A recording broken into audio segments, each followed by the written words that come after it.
नमस्कार, स्वागत है आपका। आप देख रहे हैं द न्यूज और मैं रानी गुप्ता आपके साथ। लोकसभा चुनावों की तारीखों का ऐलान हो चुका है, लेकिन इसी के साथ ही एक बार फिर से विपक्ष का ईवीएम पर रोना शुरू हो चुका है। दरअसल एक बार फिर से राहुल गांधी ने ईवीएम को लेकर के पीएम मोदी पर हमला बोला है और उनका कहना है कि राजा की जान ईवीएम पर बसती है। अब ऐसे में कहा यह जा रहा है कि क्या चुनाव से पहले ही राहुल गांधी ने अपनी हार मान ली है और वो ईवीएम को कोसना शुरू कर चुके हैं। इसी के साथ ही राहुल गांधी का यह भी कहना है कि प्रधानमंत्री मोदी उनसे डरते हैं क्योंकि उन्होंने सिस्टम को बड़े ही करीब से देखा है।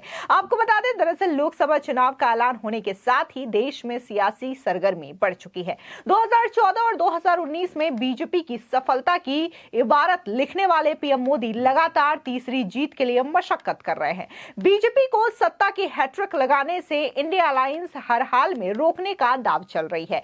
ऐसे में मुंबई के शिवाजी पार्क में कांग्रेस की भारत जोड़ो न्याय यात्रा की समापन रैली में इंडिया अलायंस के नेताओं ने एक दूसरे का हाथ पकड़ करके एकजुटता का संदेश देते हुए बीजेपी को पराजित करने का संकल्प लिया।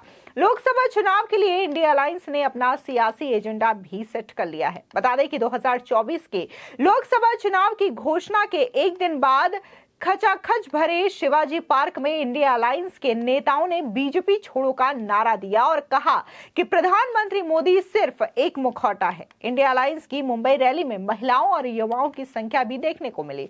राहुल गांधी से लेकर इंडिया अलायंस के नेता तो लगातार सुर में सुर मिला करके ईवीएम, ईडी, इलेक्टोरल बॉन्ड जैसे मुद्दों पर सरकार को घेरते हुए नजर आए। उससे ये बात साफ है कि विपक्षी अलायंस इस वक्त ट्रिपल ई मुद्दे के बहाने 2024 के चुनावी मैदान में बीजेपी से दो दो हाथ करने की रणनीति के लिए तैयार है। लेकिन सवाल यहां पर यह भी उठता है कि कहने को तो इंडिया अलायंस में बहुत सारी पार्टियां हैं। यहां पर उद्धव ठाकरे मौजूद थे, तेजस्वी यादव मौजूद थे, एमके स्टालिन मौजूद थे, लेकिन सवाल यह उठता है कि आखिर ममता बनर्जी, अरविंद केजरीवाल, अखिलेश यादव, ये सब नेता कहां थे? आखिर इस रैली में वो मौजूद क्यों नहीं हुए? वहीं दूसरी ओर ईवीएम को लेकर के राहुल गांधी ने पीएम मोदी पर बड़ा हमला किया। उन्होंने कहा कि राजा की आत्मा ईवीएम, ईडी, सीबीआई जैसी संस्थाओं में है। राहुल ने कहा कि ईवीएम के बिना पीएम मोदी चुनाव नहीं जीत सकते। उन्होंने कहा कि इलेक्शन कमीशन से हमने कहा कि एक काम कीजिए, विपक्षी पार्टी को ईवीएम मशीनें दिखा दीजिए, खोलकर हमें दिखा दीजिए ये मशीनें कैसी चलती है, लेकिन नहीं दिखाई गई। फिर हमने कहा कि इसमें से कागज निकलता है, वोट मशीन से नहीं, वोट कागज में है। राहुल ने कहा कि ईवीएम में कोई दिक्कत नहीं है, वो वीवीपैट की पर्ची से चुनाव आयोग गिनती क्यों नहीं कराता। उन्होंने पूछा कि आखिर इसमें क्या दिक्कत है। अब राहुल के सुर में सुर मिलाते हुए नेशनल कॉन्फ्रेंस के नेता फारूक अब्दुल्ला से लेकर के देखने को मिला कि डीएमके प्रमुख एमके स्टालिन भी ईवीएम को लेकर के निशाना साधते हुए नजर आए। फारूक अब्दुल्ला ने कहा कि ये लोग मशीन चोर हैं, कृपया ईवीएम मशीन पर नजर रखें कि आपका वोट कहां जा रहा है या किसी और वोट को तो नहीं जा रहा। इसी के साथ ही अगर हम बात तमाम नेताओं की करें तो वो भी एक के बाद एक ईवीएम पर कोसते हुए नजर आए और उनका कहना ये था कि ईवीएम को अब चुनावों में शामिल नहीं किया जाना चाहिए। लेकिन आपको बता दें कि जब चुनाव आयोग के द्वारा चुनावों की तारीखों का अनाउंसमेंट किया गया था, तब भी चुनाव आयुक्त राजीव कुमार ने बकायदा ईवीएम को लेकर के विपक्ष पर कटाक्ष किया, या यूं कहे कि उन लोगों पर कटाक्ष किया जो कि ईवीएम पर सवाल उठाते हैं। दरअसल उन्होंने बड़े ही शायराना तरीके से यह कटाक्ष किया और उन्होंने कहा कि अधूरी हसरतों का इल्जाम हर बार हम पर ही लगाना ठीक नहीं, वफा खुद से नहीं होती और खता ईवीएम की कहते हो। यहां पर सवाल यह भी उठता है कि जब विपक्षी अलायंस की पार्टियों की जीत किसी राज्य में होती है तो इसी ईवीएम से चुनाव होते हैं, लेकिन तब ये ईवीएम बिल्कुल सही हो जाता है। लेकिन जहां पर विपक्षी पार्टियों की सरकार नहीं बन पाती, उनकी हार हो जाती है, तो वहां पर ये ईवीएम को कोसना शुरू कर देते हैं। लेकिन उससे पहले एक बार आप भी सुन लीजिए कि आखिर राहुल गांधी किस तरीके से मोदी सरकार को घेर रहे हैं। हम शक्ति से लड़ रहे हैं, एक शक्ति से लड़ रहे हैं। अब सवाल उठता है वो शक्ति क्या है? जैसे किसी ने यहां कहा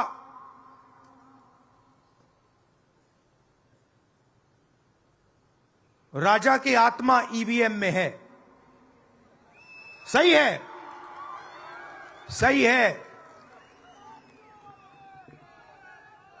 राजा की आत्मा ईवीएम में है।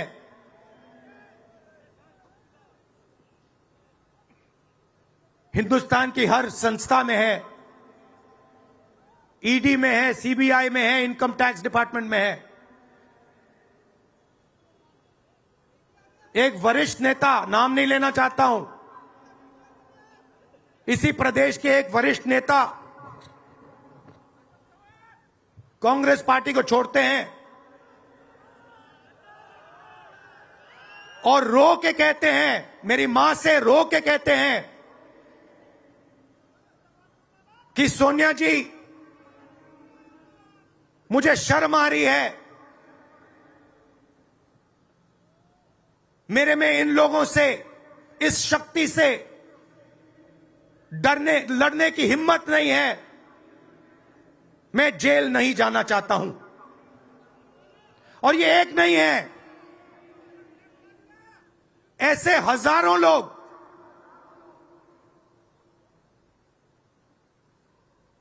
डराए गए हैं।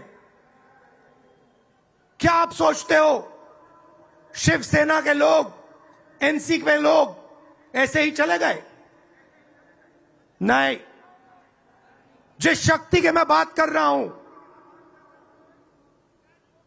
उन्होंने उनका गला पकड़कर उनको बीजेपी की ओर किया है और वो सब डर के गए हैं। आपको बता दें, इसी के साथ ही राहुल गांधी ने आगे ये भी कहा कि इस देश को 90 अफसर चला रहे हैं। मैंने सिस्टम को अंदर से देखा है, इसलिए मोदी जी मुझसे डरते हैं, मुझसे कुछ भी नहीं छिप सकता। काफी डिस्कशन होता है कि हम बीजेपी से लड़ रहे हैं, लोग सोचते हैं कि हम एक राजनीतिक दल के खिलाफ लड़ रहे हैं।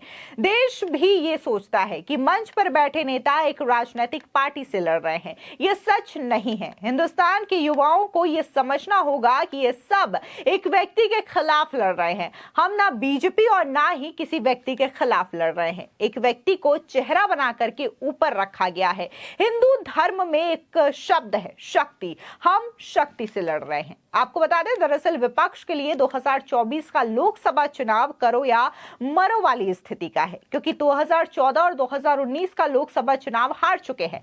ऐसे में विपक्ष इस बार एकजुट होकर के बीजेपी से मुकाबला करना चाहता है। हालांकि 2024 में विपक्ष का इस तरीके से एकजुट होना कोई नई बात नहीं है, ये पहले भी हो चुका है। 2019 में भी ये तमाम विपक्षी पार्टी एक साथ आए थे, एक साथ इन्होंने चुनाव लड़ा था और चुनाव के बाद ऐसा ही हुआ कि ये हारे, लेकिन इन्होंने फिर एकजुटता नहीं दिखाई और एक मंच पर नजर नहीं आए। लेकिन जैसे ही 2024 का चुनाव आता है, एक बार फिर से ये एक साथ नजर आते हैं और भारत जोड़ो न्याय यात्रा के समापन के मंच पर इंडिया अलायंस के नेताओं ने शिरकत कर अपनी एकजुटता का संदेश दिया। इतना ही नहीं, ईवीएम से लेकर के ईडी और इलेक्टोरल बॉन्ड तक सुर में सुर मिलाते हुए मोदी सरकार पर हमलावर नजर आए। इससे एक बात साफ है कि विपक्ष ने सामूहिक रूप से मोदी सरकार को घेरने का प्लान बना रखा है। शिवाजी पार्क में इंडिया अलायंस के नेताओं ने एक दूसरे का हाथ पकड़ करके उठाया ही नहीं, बल्कि उनके सुर में सुर भी मिलाया। ऐसे में साफ है कि विपक्ष ने मोदी सरकार के खिलाफ चुनाव में जिन मुद्दे को सियासी हथियार बनाने की रणनीति बनाने का प्लान किया है, उस पर क्या वो एकमत है या नहीं?